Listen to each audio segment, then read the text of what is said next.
Our sponsors: The Finkley Experience, HBCU First, The Jamal Bakes Morning Show, J&J Leadership Academy. Thank you for your contributions towards The Michael Finkley Show. Hello everybody, it's Michael Finkley with The Michael Finkley Show. And I'm Nicole with Conversations with Nicole. You can join me Wednesdays at 9 a.m. on all of my streaming platforms. Well, Nikki, don't forget about The Michael Finkley Show, Mondays, 12 p.m. Eastern Standard Time on the CTR Media Network. Join us!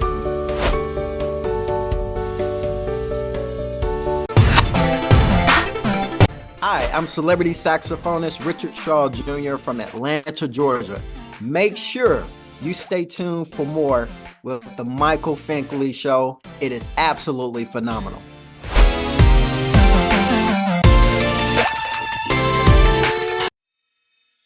There's a new familiar face this time. Say hello to the new daytime. See it everywhere you go. New and the greatest show. It's no other than the Michael Finkley Show. There is no other. He's like no other. I'm so glad that someone resonates with me. Come celebrate with me. Let's tune into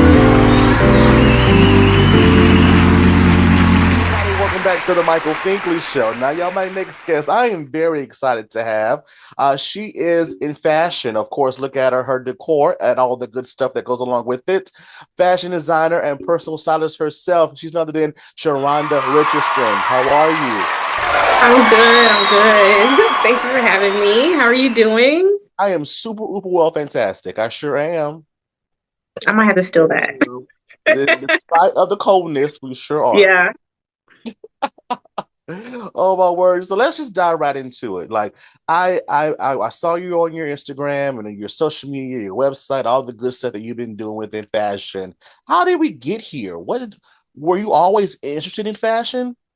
No, not actually. A lot of my family are creative, so I'm mostly inspired by my mother and my aunt. My aunt's a makeup artist, and my mother's a cosmetologist. So they basically paved the way for me to go out for my dreams. I wasn't always stylish. I was very much a tomboy growing up, so I didn't really care about matching or how I looked. But as I grew older, I found my own personal style and was like, yeah, I kind of want to do that. But I got into fashion because clothes made me feel good. The way I dressed made me feel good. And I wanted to do that for other people. So that's why we're here. Wow. And again, and it's so true because I'm more getting to the fashion aspect. It's like Finkley jazzed up your look a little bit. I'm like, okay, I don't know what that means, but okay, let's try it. I don't know what that means. But definitely have a person like you, right, to kind of mentor out there and contact if need be. So this is kind of good for me as well. It's like I'm in the area. I'm like, I need you, girl. I need you. Yeah. Come on by, stop on by. I need you, girl. Once this event. So in that realm, so I love the aspect of your success story, but so many people don't see the struggle. They see the fashion, the good side of it all. What does that struggle story look like for you? First, it's a mental struggle. The mental struggle is deciding to actually go full force ahead. And in this industry, it's a very oversaturated industry, and it's competitive. And not everyone has been in my corner, so to speak. It's not something when you're starting out that's going to make you a lot of money. Just like any type of creative or artsy field, it's like, why are you doing that? You got a degree to do that. So it's the mental struggle first of knowing that you're going to maybe drop a lot of salary for something that's more secure to follow your dreams and passion. So that's the major part of it. But when you want it bad enough and when your why is strong enough, that's what keeps you persistent. So financial struggles for sure. Every time you want to create a new look, you have to find the coins to go buy the fabric and redo it, or trying to reach out to clients. So I could say behind the scenes, that is definitely the hard part, but continuing to do that and pursue those different opportunities is why I am still in the industry, making fabulous connects, and having more and more opportunities as we continue to grow. Gotcha. And so I know a lot of people that watch the show as well. And again, I'm still learning how this whole operation works. So, how does the process work? So, we contact you, and especially the personal stylist aspect. So, we contact you, and what happened? What does that journey look like? So, I'm more on the side of things. I do understand like silhouettes because I at my retail job consists of me doing clientele fittings and styling them personally. And I get a lot of my clients from there. But when I'm contacted, it's first starting out with a consultation, getting to know the individual, certain styles that they like currently, understanding their body type, and then I can throw out some ideas based on their style expression or their color palette, and kind of work off that basis. Gotcha. I love that aspect of getting to know them first, then we dive right into it. Hmm. The personal approach is always important in that realm. And like I said, so many people that are watching as well. They're just, I know, just like myself, big fan, we're just trying to get into it. But Yeah. again, we know who to contact. These awesome professionals to make us look good on the carpet, make Hmm. us look great in all that loveliness and what that looks like and sounds like. So how do you keep yourself motivated? Because you did say that this was a very saturated market, but why do you keep going?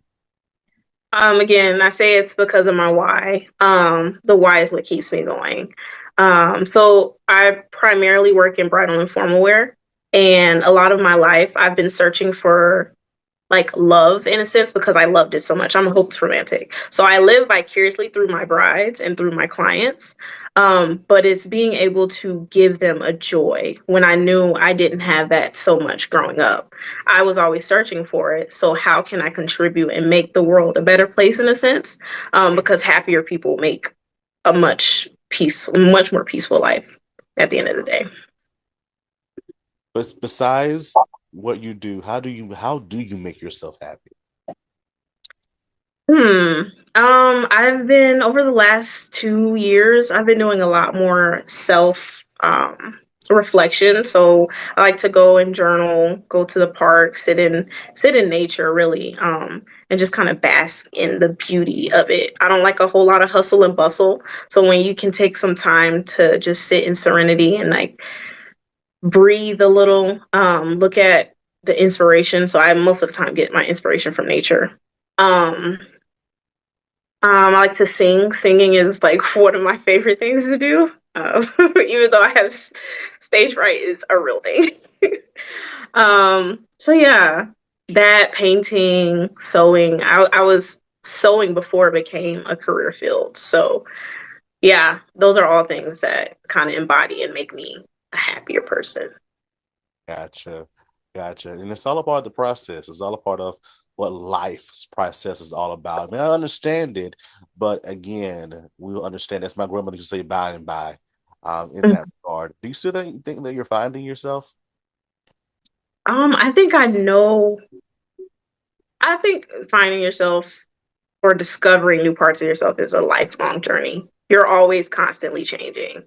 Um, and a lot of who I am today is from past experiences and what I've learned and grown from it. So, yes, I'm definitely still, in that sense, finding myself, but I know more about me than I did 10 years ago. That's for sure.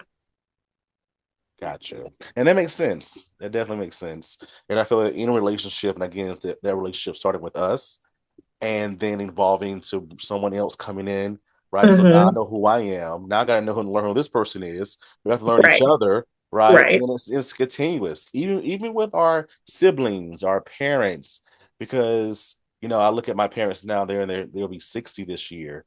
Well, they're different from when I was born. They were in their 30s. Exactly. So they're different people now. So now I have to Exactly. acclimate to who they are now as individuals. So Hmm. it's just like life. Life. The circle of life. The And when circle you of find life. the beautiful pieces in it, like it makes life that much more enjoyable at the end of the day. Just find the little pieces because everybody's trying to focus on the negative. But no, there's so much beauty in life if you actually sit there and take the time to look for it. You got that right. Say that 5 more times. Listen, because that's the key. That's definitely the key. It And is. now I've been knowing Leslie for a while now. I think about 4 or 5 years now. Mhm. And um I remember we were having several conversations about this movement and this Stitch Me Please. I'm like, girl, what is this? Mhm. She started telling me some things, and once I look up, I'm like, she's on the move with it. I'm like, oh my Yeah. gosh. And so she's bringing people along that she just truly believes in and that believe in the vision that she has for this. How has this movement affected you positively? Okay, so this prior to the event that I just went to, I had went to one other. So this is my second event, or that was my second event. I'll be going to the one next month. Mhm. But it's done a lot for me actually. I've been able to network with some people in the fashion industry that we're still in contact with, like networking and being able to switch contacts. I think I've grown in my confidence, being able to, yeah, actually step out into some of the media world of what fashion is entailing. So I've definitely added people in. I was like, come with me next one, come with me the next one. Because it's I like the community. It's very hard to find a community in the fashion industry that's not so gatekeepy. Um, and we can all grow and feel comfortable, feel confident, and just understand what our strengths are in the industry. So definitely love the movement that is happening. I can't wait to see, what it ends up being. I love it. That's what's supposed to happen. We learn, we grow, we do it together. We do it Mhm. together because you can't learn to grow if you keep it all to yourself. Right, And let exactly. this out and give somebody a hand. You have to give somebody a hand. There's some things that I just literally learned. I've been doing this for 5 years now. I literally learned last week. I'm like, why did I know this last Yeah. like 5 years ago? Because someone didn't want to give me information, but I had to learn Hmm. from someone else. Right. And so now we can grow together. I have information, Exactly. you have information. Let's go. Let's make Let's this go. happen. Exactly. Let's make this happen. Come I say that all on. the time. Oh, I love it. But when we come back, we're going to talk about the aspect of reflecting on the question of what if within our newest segment. Don't go away, Think Fam. Back in a moment.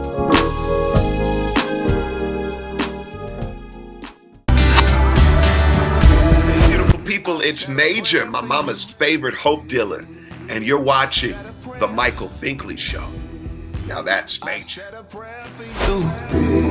I said this prayer, I pray. HBCU First. HBCU First Incorporated is a 501c3 nonprofit organization. HBCU First is a student-led community advancing the well-being and economic participation of America's Black youth. As the leading HBCU internship and mentoring academy, we empower elite students from 70 plus historically Black colleges and universities with in-demand college to career skills. For more information, visit their website, www.hbcufirst.com.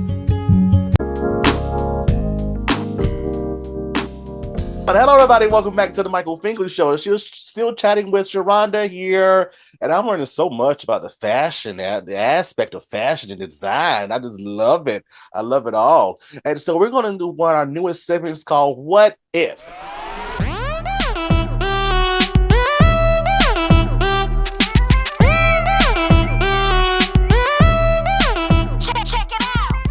Now, within this segment, we reflect on the question of you have done so many things in fashion and design thus far. Within that, if you were not this guru of design and fashion, what would you be doing? This is an easy question for me. Because I've struggled with it in coming up in school. I've always been one of the smarter ones or higher excelling, doing extra classes and things like that. My first career and first major was actually biology. So I would have been a scientist if I was not a fashion designer. But yeah, I just decided to do something more ambitious and that people thought wasn't possible. So yeah. Wow. All right, scientists. My best friend literally majored in that as well. We're in school, and now she's looking into the road of CPA. I'm like, why you ain't just do Oh that in wow. college? Like, what? But she's like, I like science too. Yeah, But I get yeah. it. I get it. I definitely get it. Wow. Would you, in some form of fashion, kind of incorporated that in some kind of way? So I was trying to figure out how to actually do that, because I do both. I love both of them, but one, it was like, what's going to be more fulfilling for me in the long term, and it was fashion, hands down. But I went to a couple of years ago. I actually showed on New York Fashion Week with Pencil and Phase, for their no one way competition when I was in college, and we toured Columbia Sports, their headquarters, and we actually seen how they were using biotechnology to create these textiles, these biodegradable textiles. And I was like, I've been looking for a way to combine these things, and I'm like, okay, it's possible. So that kind of opened my eyes of like, how am I going to utilize biology in textiles? And also, like I said, I'm inspired by nature a lot, which is biology. So a lot of that comes out in the garment silhouettes or patterns that are being displayed. I love it. Make it happen for yourself. Bring your passions together, literally. I've been in Absolutely. education for the past 14 years. And so I'm like, I love both of them. I do. So how can I make this happen? Entertainment and education. Mm-hmm. We're making it happen for ourselves. Absolutely. Definitely. So if you believe in it, other people will believe in it as well. But when we come back, what is her next biggest dream, Fink fam? She tells us next. Back in a moment.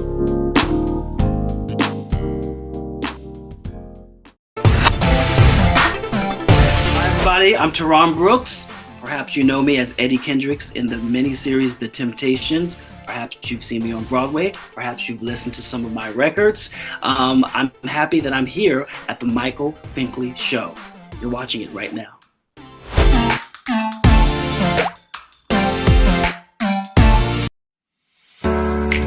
Hello, everybody. It's Finkley from the Finkley Experience. We're an educational consulting firm that specializes in first-generation education. So we assist students with their college and career endeavors. We train school administrators on the state of first-generation students. And also, we partner with colleges and universities to assist their first-generation population for easy transition from high school to college. So if you're looking for a presenter or speaker that presents on these topics and so much more, visit our website at thefinkleyexperience.com and learn about all that we do. We're looking forward to working with you. Hi guys, welcome to Awaken. We wanted to serve the city of Mullins. We are church owned, and we felt like a coffee shop was such a huge need in the city of Mullins. There's nowhere for people to just come, get a cup of coffee, sit with friends, maybe do some work on the laptop. And so we feel like it was a service that we could give back to the city. Well, our hope is that people will feel calm, that they'll feel welcome, that it'll be a place where they can come and just clear their mind. We come here twice a day. That's how good their smoothies, their coffee, their lattes, frappes, delicious. I would love the atmosphere here. If I had time to come and just sit and relax, I would. It's awesome. One thing that I really love about it being here is just the cozy environment. It's so inviting. I can come in here and I can get my schoolwork done, a good coffee and a good meal. But I'm just really thankful that they're here and that I have a good place to go. We're open Tuesday through Friday from 7 a.m. to 2 p.m. and Saturday from 8 a.m. to 2 p.m. Awaken Coffee Bar, downtown Mullins. Looking for some of the best soul food right here in Mullins, South Carolina? I promise you, come on down to Garden Alley.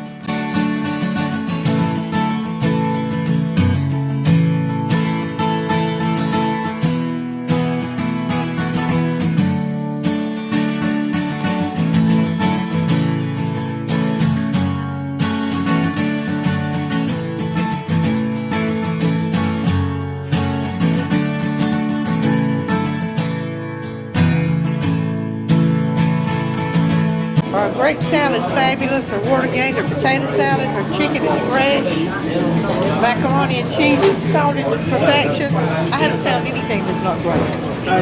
Best ever. Banana pudding, cakes, pies. Yeah. Selection is huge. Garden Alley is an awesome place to eat. I really love it. Come by and see the amazing staff at Garden Alley, downtown Mullins.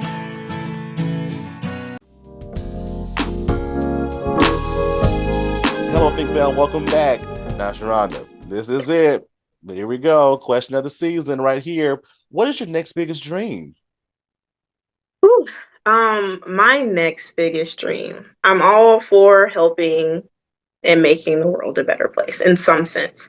I actually want to formulate a nonprofit that helps homeless people get off the street. We'll provide jobs, we'll provide clothing for first interviews, things of that nature, just to get them back on their feet. It'll be a program that I'm wanting really bad to start. So Wow. I love the aspect of giving back. Like once we know who we are, we're establishing in that, and we have these ideals that we want to present to the world. Now let's give back.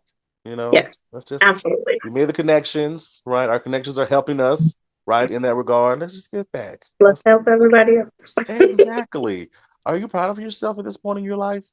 I am. When I think about everything that I've been through and had to go through to get here, it's just like, okay, it was all worth it, but I'm glad that I'm where I am now, this far. So Oh my gosh, it shows. It shows. Oh my goodness. Oh my word, I love it. So who is that person that you still want to do fashion, that top tier person that's in your mind? It's like, I want to design for them. oh, I have a couple people, but Jasmine Sullivan is probably high up on that list. Yeah. Okay. And what are the steps are you doing? You looking to make that happen? So right now I'm working on putting a system in place so that I can hire people on the back end to do some of the things I do now, like my alterations, or if I'm designing a custom look, someone who could actually put it together from based on the design and silhouette that I have. So working on that part of the team, solidifying that so I don't have to put my hands on everything. I'm learning that though. Sometimes I want to. Yeah. Like, yeah, I'm learning that. I'm learning to let it go. It's like, okay, yeah, this has been my baby for 5 years, but I got to let it go because I have other me things too. to do. You gotta Let grow. it go. I gotta grow. I gotta let it go. Hmm. It's so hard. It's so I hard. know. I know. I've been doing it for so long. I gotta let it go. Gotta let it go. Oh my word. So I appreciate you so much for just sharing your words, your wisdom, and your encouragement within this interview, because again, someone's watching and they're saying, oh my gosh, she's doing it. She's living it up. And if she can do it, I can do it too. Right. Definitely. How can we continue the journey with you and follow you on social media? So you can follow me at Rich Rare Designs on Instagram. I'm working on my TikTok, or you can go to www.richandraredesigns.com. All right, there you go, Fit Fam. Go follow her, support her. Like literally, I know a gang of people now that when I go to different events, I ain't got a little busted, but I can look my best, right? Yeah. As these people on the red carpet, as I'm on the red carpet myself. Thank you Yep. again for being with us. We appreciate you Thank so much. you. You're so very welcome. Fink Fam, thank you so much for watching. And always, always, always remember to pursue your dreams. Have a good one.